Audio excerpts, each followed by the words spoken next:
Powered by Riverside FM. Celebrity Traitors UK recently concluded as a huge rating success and one of the few cross-generational events that have saved some hope for TV as a live broadcast medium.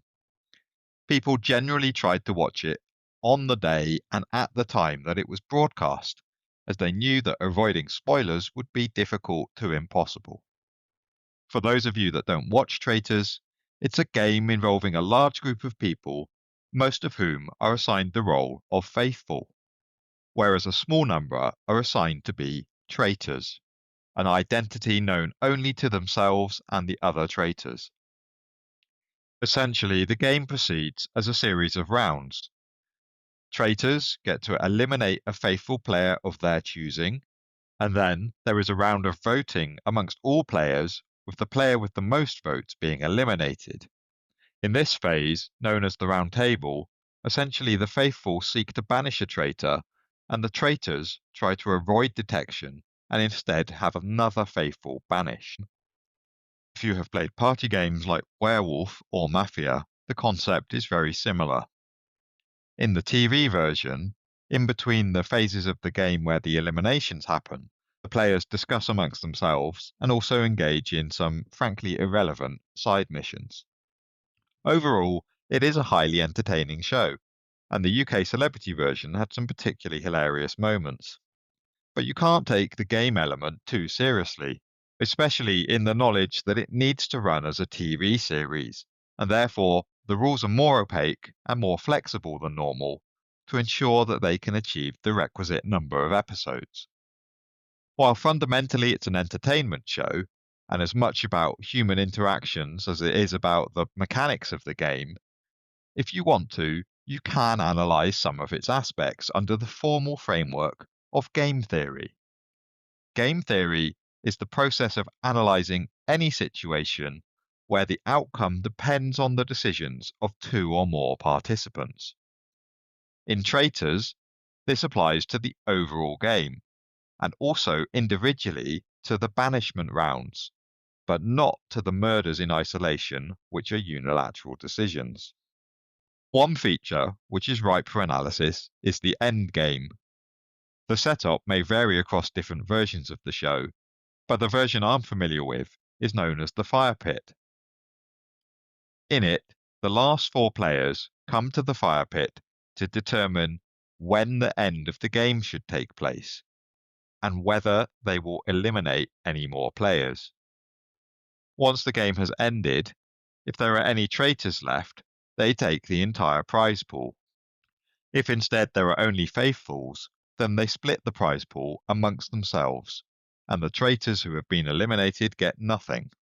The unique feature of the fire pit is that for the first time, the players can vote for when to end the game. When there are four players left, they vote whether to continue. If anyone says, yes, let's continue with eliminations, they then have a round voting to eliminate one player, taking them down to three.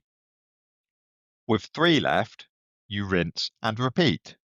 If any player says, yes, let's continue, there is a final vote to banish a player to get you down to your final two. On the face of it, this phase has always seemed a bit odd to me, and prone for players to keep eliminating each other. But is that right? If you vote to continue, you also put yourself at risk of being eliminated. So let's look at this in a pure game theory sense, because with some simplifying assumptions, it's quite a solvable question. Game theory teaches you to work backwards, so let's examine a fire pit situation in its final phases with only three players left. Let's start with a traitor. If you're a traitor, what should you do? Should you vote to end the game? If you're a traitor, you want the game to end as soon as possible, as you will take the entire prize fund. Whereas if you vote to continue, there is at least some risk that you might get banished. You could vote to end the game immediately, and hope that the faithfuls do as well. But if at least one of them votes to continue, you know there will be another banishment, and your vote to end the game may look suspicious, and lead you to be more likely to be the one who is banished. So, In essence, what you should do depends on what you think the faithfuls will do. If they vote to end, you want to vote to end as well, but if they vote to continue, you might also want to vote to continue. This element of second guessing another player is a common feature of game theory. So let's pause there, because we can't yet solve the traitor's best strategy. Now let's look at a faithful player. From a faithful perspective, you definitely don't want to end the game if there is a traitor left. But you don't know for sure if there is a traitor or not.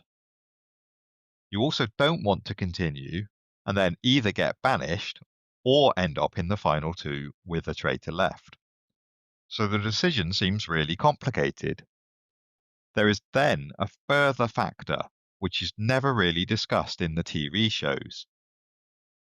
If only faithfuls are left, then the prize pool is shared among them, which means you'd rather be one of two faithfuls splitting the prize pool in half than one of three faithfuls who would split it into thirds. You can solve the situation mathematically, conditioning on your estimate of the probability that there is a traitor left. But the intuition is actually really simple. Break the possibilities in two. If you are in fact all faithful, then if you end the game, you will all share. But if you continue, there is no risk of losing to a traitor, and there is the prospect of getting a higher share, 1/2 of the prize pool, but with some risk of being banished. Let's pretend it's 1 in 3 with 3 players. That actually nets out, i.e., if you are all faithful, your expected winnings are the same regardless of whether you continue or you don't. However, if there is a traitor left, continuing is always better, because it gives you at least some chance to vote them out of the game, whereas if you end the game, you of course will have nothing. Put those two things together. A faithful should always vote to continue the game in this 3-player scenario. In game theory, this is called a strictly dominant strategy. Let's now go back to the traitor. The above intuition is also available to the traitor, and knowing that the faithful will vote to continue, what the traitor does doesn't matter with regards to ending the game itself, but it might influence how you are perceived in the subsequent round and whether you get voted out. So, a traitor should also vote to continue, which means that the pure theoretical answer to this situation is that you should always end up with continuing and always ending up with 2 players. But let's face it, the pure theory isn't really relevant in the show. Lots of other factors come into play. You might, for example, have confidence in how others might vote at the point of banishment, and that might swing your decision. For example, if you knew that others were definitely going to vote for you, you might just take a risk and try and end the game. Likewise, if you care about factors other than just the monetary payoff, for example, how you might be perceived if you as a faithful deliberately vote out another faithful, I would not want to lose those features because they make the game less well defined and actually more interesting. But personally, I do think they should address the faithful's incentives. In the current setup, it's not a very team-driven game. This could be an easy fix. If all faithfuls benefited from a faithful win, it would solve some of the problem, especially if there was a weighting of the prize pool towards how many faithful are left.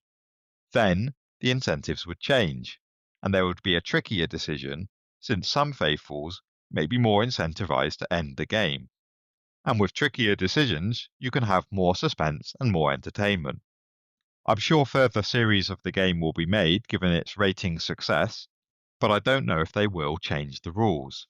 In any case, I will probably still watch. And either way, I hope that you listeners are all faithfuls. To the kaleidoscope!